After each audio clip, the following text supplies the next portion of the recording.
Okay, so I've talked about Coco Jones on this channel before. I'm gonna talk about Coco Jones on this channel again. I also did a very short written piece about my experience attending the Coco Jones show and how Haben opened for her with Ebony Riley, and it was incredible. I met all these people from Lebanon who grew up with Coco Jones. I also covered her brief stint in Hollywood and how awful that was for her, and that video definitely sparked a lot in me.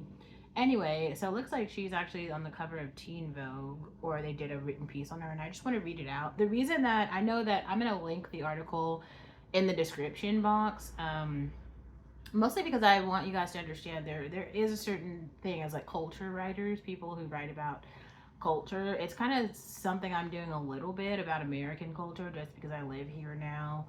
But we just don't have that many experiences of like black girls who are doing things. So I think it's important to like highlight the little things that do happen and talk about them just so that we don't continue down this cycle of trauma porn. Anyway, so it says Coco Jones faced rejection as a child star. Now she's a 5-time Grammy nominated performer. And there's a quote. It says, "It's hilarious," says Coco Jones. "When it's your time, it's your time." There was a subtle moment about 2 minutes into 9-year-old Courtney Coco Jones singing of the Star Spangled Banner at a St. Louis Rams game that showcased her long standing desire to be exalted for her vocal gifts. Wearing a Rams jersey and sparkly dusty pink nails, Jones grasped the microphone. She was laser focused on delivering vocal runs that transformed the national anthem into a soulful ballad. The young singer had just finished the most vocally challenging portion of the song and was nearing the final two lines when the crowd, which had been mostly quiet, erupted in applause. The adoration was brief, but it was just enough. Jones, who had been looking down at the ground in a moment of intense concentration, heard the audible validation and her eyes darted up at the crowd. She flashed a wide smile, a missing side tooth reminding the audience of her youth, even as her voice conveyed a maturity beyond her age. It was as if the young performer was saying to herself, "Finally, they wake up and paid attention." That's funny. This moment wasn't a fluke, but a snapshot in a life that's been committed to entertaining audiences since before she completed elementary school. Says Jones, "I just didn't like when people weren't astonished by me." Jones has achieved much of the success she always dreamed of, even if it didn't come as easily as she anticipated as a precocious child, excuse me. Now, after a long involuntary career hiatus, Jones, 25, has found her way back into the spotlight. In between a stint as a Disney star and her current reemergence were many years when she nervously watched her social media engagement decline, wondering if she'd be relegated to the long list of talented stars who failed to parlay their youthful charm into a long lasting career.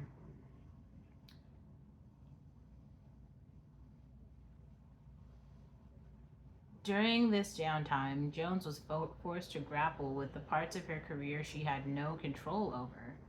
"It felt like I dedicated my whole life to the industry and they didn't give a damn about me," she recalls.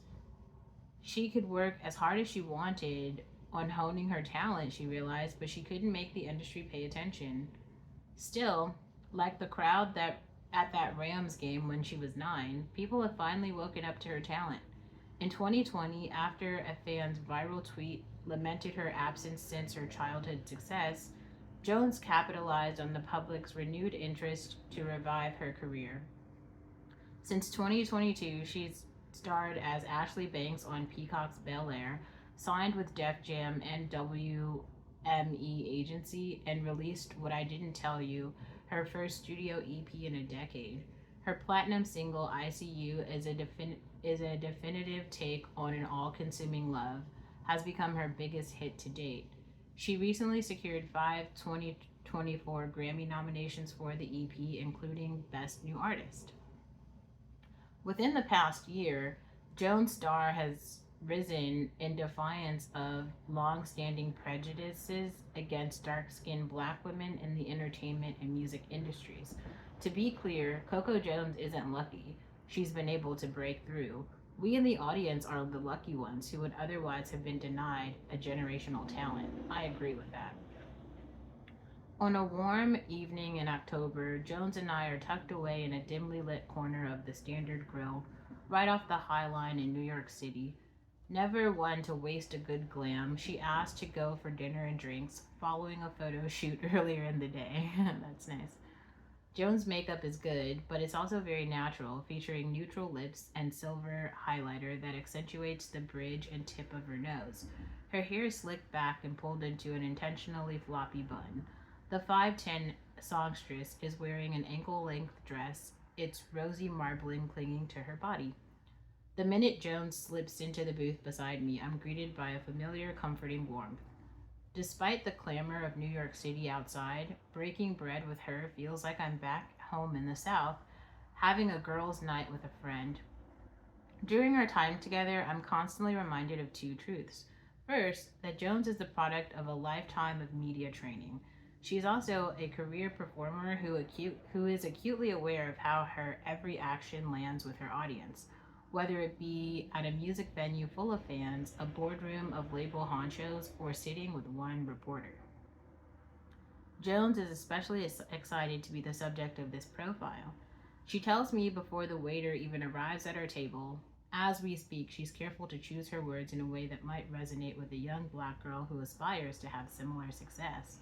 As a teenager, Jones says she read many profiles of artists like Beyonce and Rihanna she could find, hoping to pull tidbits from their respective process that she could apply to her own work ethic. Says Jones, when I was homeschooled, I would cheat on them little math tests real quick, and then I would read interviews. That's, yeah, like we're reading Coco Jones's interview. But when Jones lets her guard down and moves beyond standard talking points, it's easy to forget that the singer has spent her whole life preparing to live in the spotlight. She's actively learning that authenticity is her biggest selling point, and this is the second truth. She spent the last 8 years in Los Angeles, but Jones comes from a humble, tight knit black family in the South, where welcome to Possum Town signs greeted visitors. The eldest daughter of four siblings, Jones grew up in Lebanon, Tennessee. She jokes that she and her cousins were the only black people in the city, which is about 30 miles from Nashville. Hey, Coco, we love you. Um, she says her parents were not extremely strict, though dating was prohibited, and raised the family to live by the motto Joneses don't say can't. According to family lore, Jones was singing before she could talk. Her mother, Devonna Jones, swears she can recall a time her 6 month old daughter hummed along to a Barney song in perfect pitch. Often tasked with singing at church, young Jones once delivered an Easter Sunday rendition of My Redeemer Lives that was so moving she looked up to see her tough as nails basketball coach bawling. She'd long heard that her voice was anointed, but seeing Mr. Mike crying convinced the young girl that it might be true. Shoot, Giovanna says with a laugh, everybody would cry when Courtney would sing at church. If Coco Jones developed a love of singing from her mother, a session vocalist, she inherited her fierce competitiveness from her father, Mike Jones, a former linebacker for several NFL teams, including the Rams. Coco compares the feeling of performing on stage as a kid to the giddiness she experienced when she scored in male dominated games of flag football, posing in the end zone to celebrate her triumph. I would make a crazy play. I would break ankles. I'd go right around them and the crowd would be gagged. One time I did this talent competition and I felt the same energy from the crowd where they were gagged, and I was like, whoa, can I make them gag like that off my voice? Fueled by the affirmation she received from friends and family, Jones moved through her childhood with unshakable assurance. She performed in talent shows and participated in mass auditions, singing Aretha Franklin's Chain of Fools. The rare times when her performances didn't end in rousing applause only made her work harder. I could feel when a crowd wasn't engaged with me. I could feel when a casting person wasn't impressed with me, and I hated it, Joan said flatly. I needed to eat for me because I'm like, y'all, I'm really that girl, and if you're not seeing it, I must be doing something wrong. Even as a young girl, much of her confidence seemed as innate as her ability to find the right note when casually harmonizing with her mother to sing on car rides. Jones has always exuded confidence without teetering into arrogance. Still, like any human, her belief in herself is also hinged on external validation. As a natural entertainer, Jones learned that at an early age to study her audience. She learned what dazzled them and did as much of that as possible. During one audition when she was around 11 years old, she remembers being laser focused on an executive in the room. Determined to impress him, she sang the lines from the one-page script she'd been given before approaching the man with an independent album she created. I was like, here's my album. Call me. You'll see. The bold move paid off. About a year later, Jones was invited to participate in Radio Disney's The Next Big Thing competition. Officially on the radar of Disney's decision makers, she was subsequently cast to star in the 2012 musical film Let It Shine as teen superstar Roxy, alongside Tyler James Williams, Trevor Jackson, and Brandon Michael Smith. She aspired to be like the multi hyphenate OG Raven Simone, so she spent her childhood writing down lines from That So Raven episodes in order to practice them and eventually recite them from memory. Now she's had her own lines to memorize for Let It Shine. On the set, she became enamored with the glamorous side of starring in a movie.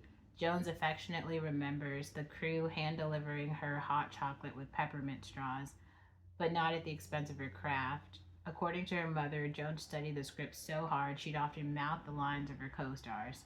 When it came time to wrap filming, she was so heartbroken she sobbed. She sobbed. That same year, Jones began appearing in the Disney Channel's Good Luck Charlie as the hyperactive athlete Kelsey, a recurring character. She signed to Disney's record label, Hollywood Records, and released the EP Made Off in 2013, which includes a song written by young Victoria Monet. There were even preliminary talks of Jones starring in her own Disney Channel series. But the talk stopped. She was dropped from the record label. Everything she thought was certain, all the fame and success suddenly didn't feel so guaranteed. Jones had always been careful with her words when discussing this time in her life, mostly out of fear that she'll say the wrong thing and it will have a negative impact on her career. She's never been the one to burn a professional bridge either. Her parents taught her to have decorum, even after a relationship soured or she felt mistreated. Still, the singer tells me she doesn't feel like the executives quite knew what to do with the unusually tall, dark-skinned teenager with a soulful voice. I would completely agree with that. I was starting to write music and starting to feel like I wanted to say no. I wanted to say I don't like this, I don't like that, Jones recalls, and I was like, am I allowed to say I don't like this song? I was figuring myself out, and they were trying to figure out what to do with this young black girl. At the time, being dropped from the label felt abrupt to Jones. In hindsight, though, she says it felt inevitable, describing her creative relationship with the Children's Network as a push and pull. I didn't want to have to play a role when it came to music, she says, but it felt like they wanted me to play a role.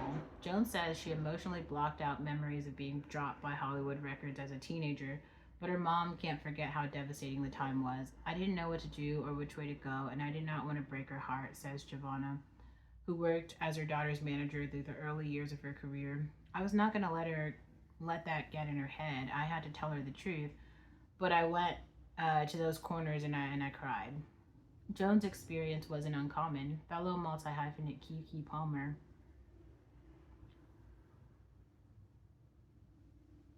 has often reflected on the difficulties of being a child star and the need to fund her own projects after struggling to get support from fickle industry execs.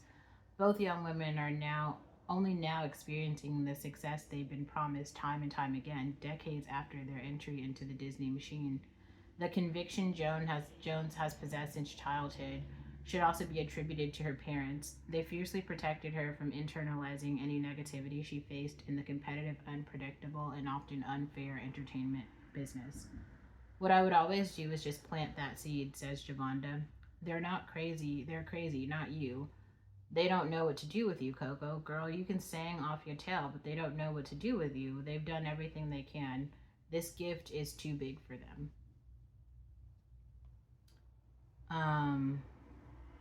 Let's see how much more there is. There's kind of a lot more here, and I think it might be worth reading some more of it later. Like, if you are personally interested in this story, I'm gonna link it in the description box so you can keep reading it. I don't think you need to like hear me read it, but maybe read it snippet by snippet. There's a lot to unpack here. If you're a black girl, I think understanding Coco Jones' story is so important.